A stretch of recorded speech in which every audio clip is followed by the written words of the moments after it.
でも今年は書きなんないですね。全部下手な部分が落ちちゃったんで、すごいいい環境ですよね、これ。ね、自然がね、豊かね。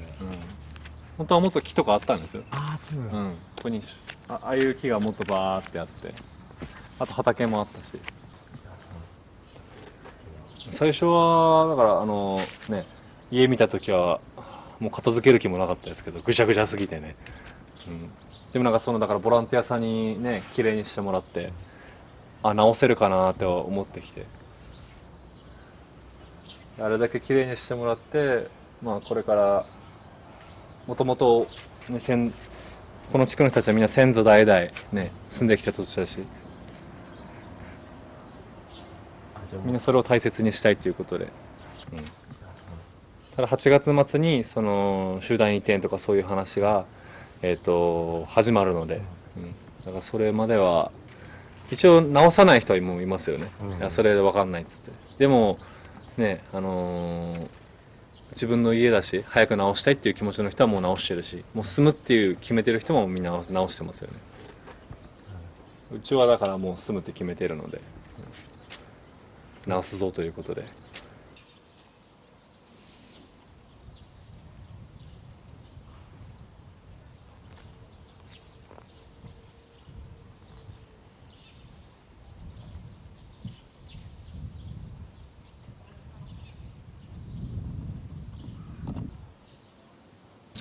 一応床上でまあ2メーターぐらいのところまでこの地区は全部来てました。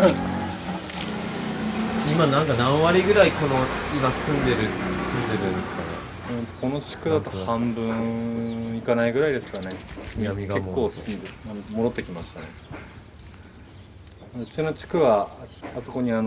下水処理場があるんですけど、あれがなかったら多分本当に基礎も残らないような状態だったと思いますね。もうちょっと南の方の地区に行くと本当に基礎も流されたっていうところがあるんですね。なのでまあ家がしっかり残ってるので、やっぱ住みたいっていうね気持ちの人が半分ぐらいはいますかね、その地区だと。まあ、最初はぐちゃぐちゃになった家具とか、中にある泥とかも全部庭に出して、で家の中を空っぽにする。で空っぽにした後はそのおでとかの処理をしなきゃいけないので、床を全部こういうふうに剥がすんですね。それもコンパネ敷いてありますけど、ああいうふうに床を全部あそこみたいに剥がして、で基礎の部分の泥を取ると。今は最初はこういう状態ですね。壁とか床を全部剥がして、床とかはこうやって全部剥がした後、消石灰を巻いて、消毒をすると。壁は突き破らなかったんですけど、波は。壁は突き破りました。何枚かなかったです。ああ。こんな状態で。これ今ジャッキ、もともと基礎がこういう感じ。こういう基礎ですね。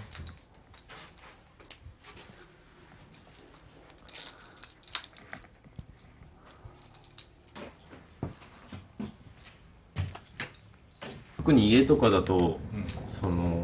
保証があるのかなと思うんですけど、でもスズメの涙みたいなもんですよね。まあ2、300万ですからね。2、300万だとキッチン入れて、あとちょっと壁とか床張って終わりですよね。2年間マンションを借り上げてるんですけど、2年間じゃね期間短すぎるよ。それまでに住居確保しておかないとマンション出ろって言われた後どこに行くんだって話になるんで、ただでさえ若林区宮城野区アパートとかマンションもう借りられないので、窓ガラスはもうここ完全になかったですね。ここ私のもともと実家にいた時の部屋だったんですけど、わけわかんないですね。これまでも津波でなんか地震とかなんかそういうの時って、ここら辺ってそういうのあったんですか？一応避難はしたぐらいですかね。でも実際津波は来なかったので、まあ、今回前回の首里地震の時で大丈夫だったから逃げなかった方たちが亡くなってしまったっていうことでしたね今回は、逃げれば絶対に助かってたんでしょうけど、でもなかなかねおばあちゃんたちでさえ津波なんて経験してないから逃げる人は少なかったでしょうね、言い伝えでもあれば逃げてたんでしょうけど、そんなのないですからねじいちゃんばあちゃんが大丈夫だって言ってたからね、それは大丈夫だと思ってしまう人もいるでしょうね。そうですね。でもひいじいちゃんっていうかそのちょっと上だったら経験してた人たちもいたんでしょうけどね、少なくともここ100年ぐらいはなかったっていうことなんで、伝えていくのって難しいですよね、だからね。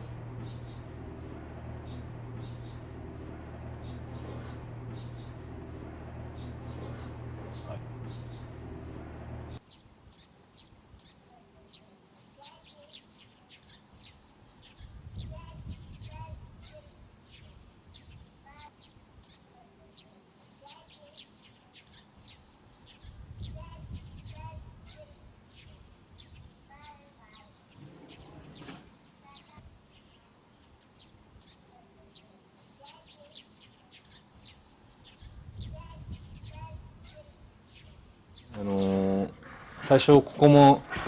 床も壁もなかったんですけど、ちょっとずつ直しながら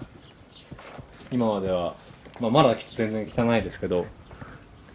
雨風しのげるし、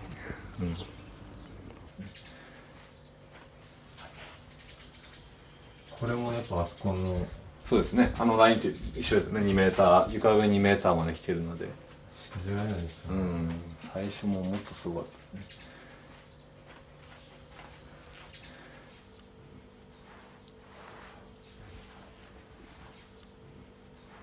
今の時期になってから片付け始めてしまうと、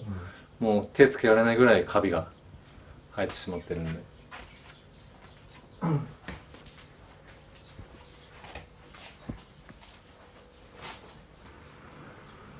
いくらか良くなってきましたけど、でもやっぱり下水処理場が壊れてるので、そのね汚い水とかがこの地区の、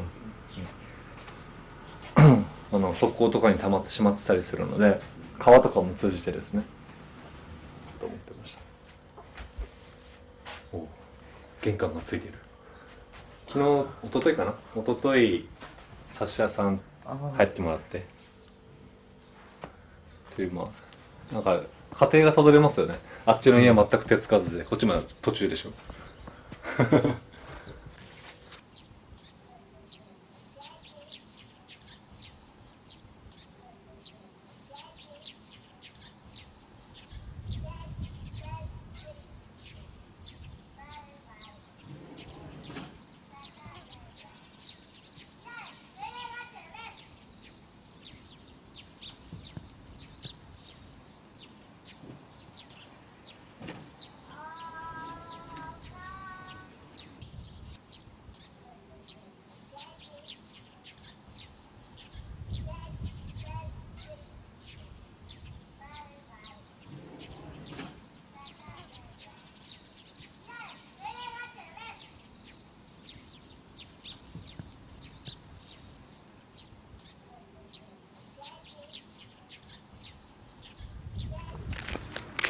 あとここは竹林だったし、そうなんですか。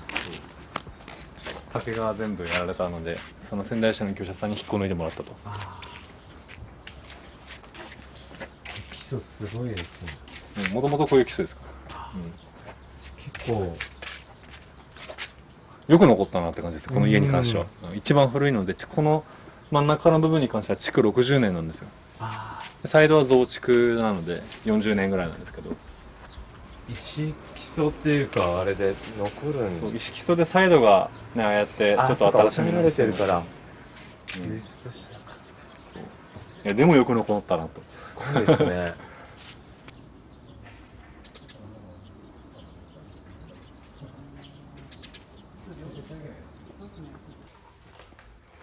このいいものの軸2メーター、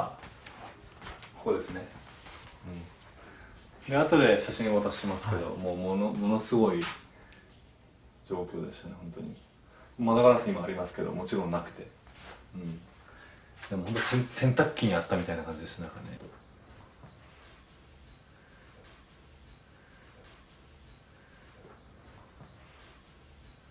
この緑色の壁はもともとからのそうそうそう、これはもともとそのまま残しているという。綺麗な色です。そうですね、もともとこの色これなんかちょっと残したいなと思ってたんですけど、ここまで津波来たなと思って。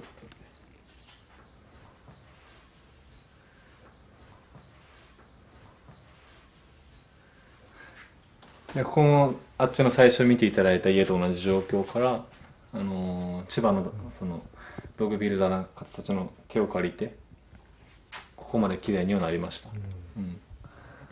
でまだその8月末のね主題展の話とかもあるんですけど、それってどういうようなプロセスで決まっていくんですか？まだ全然わかんないです、そんな詳しい詳細な話もその聞かされてないですし、なってみないとわかんないみたいな感じですね今のところ。でこうやって床とか、ね、壁とか貼っていただいて、私たちもそういうのを教えてもらった技術を、あっちの真ん中の、ね、頭に生かしてるという感じですね。できるだけ壁紙とか使いたくないなということで、いつだっけ、昨年の6月にリフォームかけて、この津波が来たラインのこの上側はもともとこういう部屋です、で、津波来てしまったのであっち同じように全部剥がして壁を全部張り直して、でまたログハウスに作り直したと。で今こうやって上まで板張って、こういうの好きな人はいいですけどね、ログビルダーに来ていただいてね、あともう当然そういうことできない体力的にとかもそうですねっていうのがありますよね。どうしてもちょっとねこの地を離れたくないなって思ってたので、分かる範囲で何台ぐらいここに吉田さんのご先祖っていうか。うちで16台15台か15台うちで15台15台ここにすごいっすね。ずっといるので、そういう方っていうのは結構この地区にもいらっしゃるので離れたくないって人多いですよやっぱり。それは一方でやっぱりね本当に津波怖いって言ってもう離れてる人ももちろんいますよね、その気持ちももちろん分かります。住んでる私たちも怖いですからね。そこはどうしようもないですよね、